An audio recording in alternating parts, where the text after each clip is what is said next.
नमस्कार। M A उत्तरार्ध की इस श्रृंखला में हम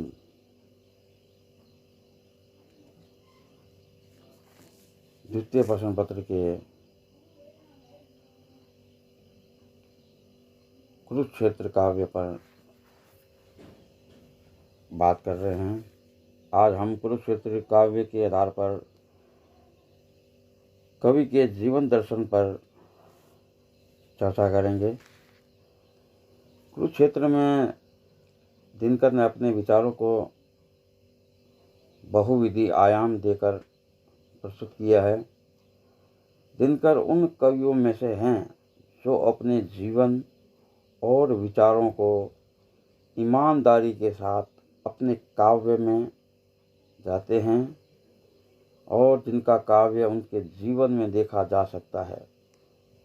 वैसे तो कुरुक्षेत्र काव्य में युद्ध, शांति, कर्मवाद, भाग्यवाद, हिंसा, प्रतिहिंसा, मानवता, विज्ञानवाद, बुद्धिवाद, संन्यास, पाप पुण्य आदि कई विषयों पर विचार व्यक्त किए गए हैं, लेकिन इनमें से कवि के जीवन दर्शन के अंग कौन से विषय पर तथा किन विषयों के विचारों या अन्य स्रोतों से ग्रहण किए गए हैं, इसका निराकरण कवि के निजी दर्शन पर विचार करके ही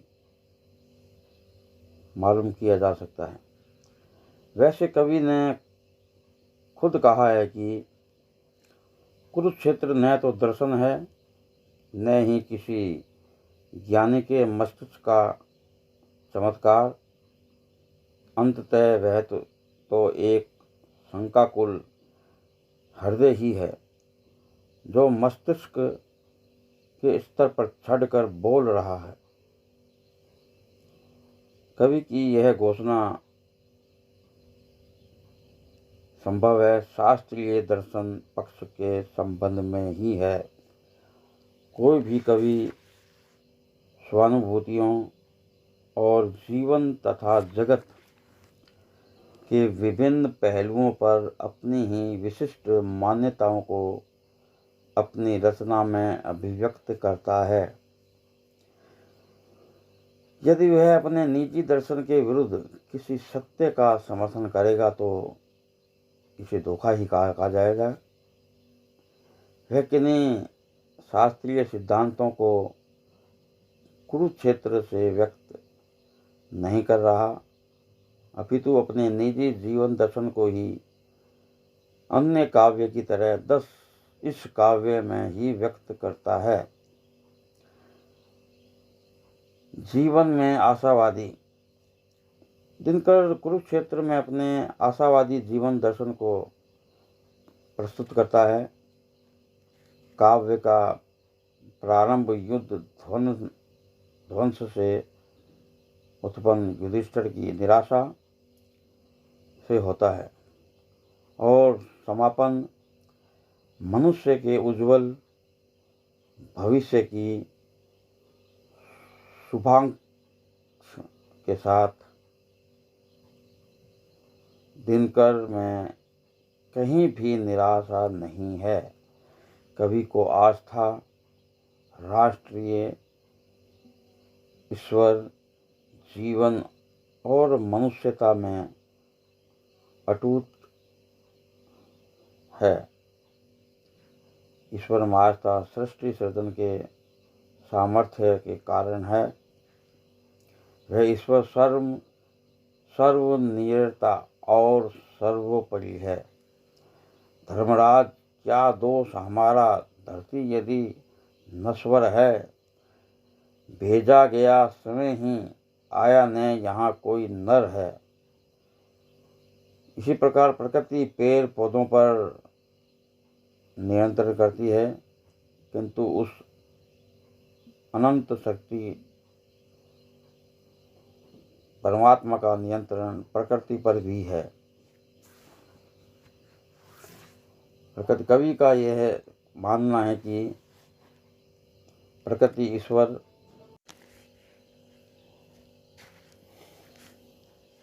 ईश्वर अधीन है। मनुष्य ब्रह्म का अंश है, अतः वह प्रकृति को जीतने के लिए लालायित रहता है। प्रकृति बहुत ही महत्वपूर्ण है।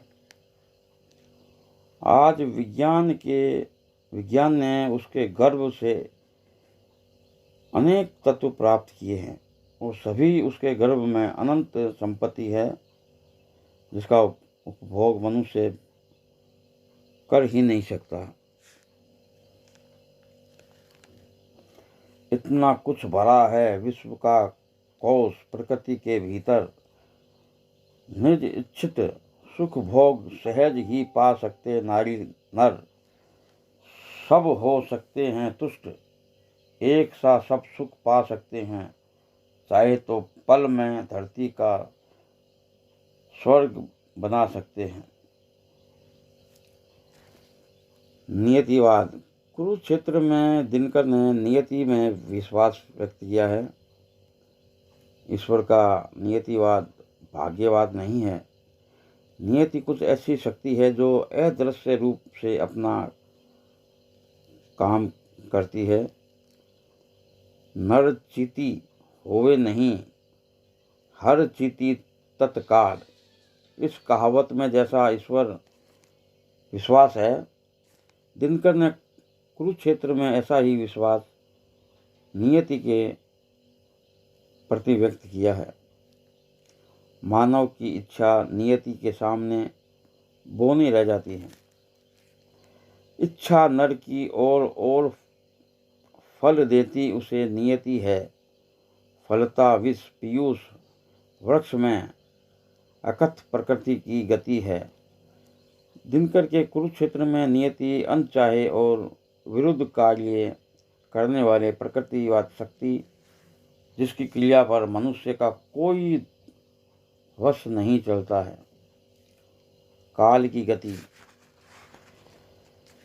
दिनकर नियतिवादी है, अतः उनकी काल कल्पना भी उसी ढंग की है। नियति मनुष्य को इच्छा के विरुद्ध कार्य करती है। काल भी ध्वंस करता है, वह बड़ा क्रूर है।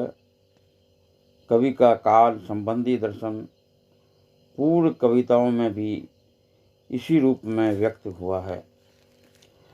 सुंदरता पर गर्व न करना ओ स्वरूप की रानी, समय रेत पर उतर गया जितने मोती का पानी। लो वह देखो वीर सिकंदर, सारी दुनिया छोड़, 2 गज जमीन नापने को चल पड़ा कब्र की ओर। मनुष्य अनेक प्रयत्न करने पर भी काल के क्रूर पंजे से नहीं बच सका है। वह काल विकराल रूप धारण करता है तो चारों दिशाओं में हाहाकार मच जाता है। अनिश्चित काल की विध्वंसक शक्ति अथवा करिश्मा दिखाती रही है। कुरुक्षेत्र में कवि ने इसी जीवन सत्य का प्रतिपादन किया है। शारदे विकल संक्रांति काल का नर में, कली काल भाल पर चढ़ा हुआ द्वापर में।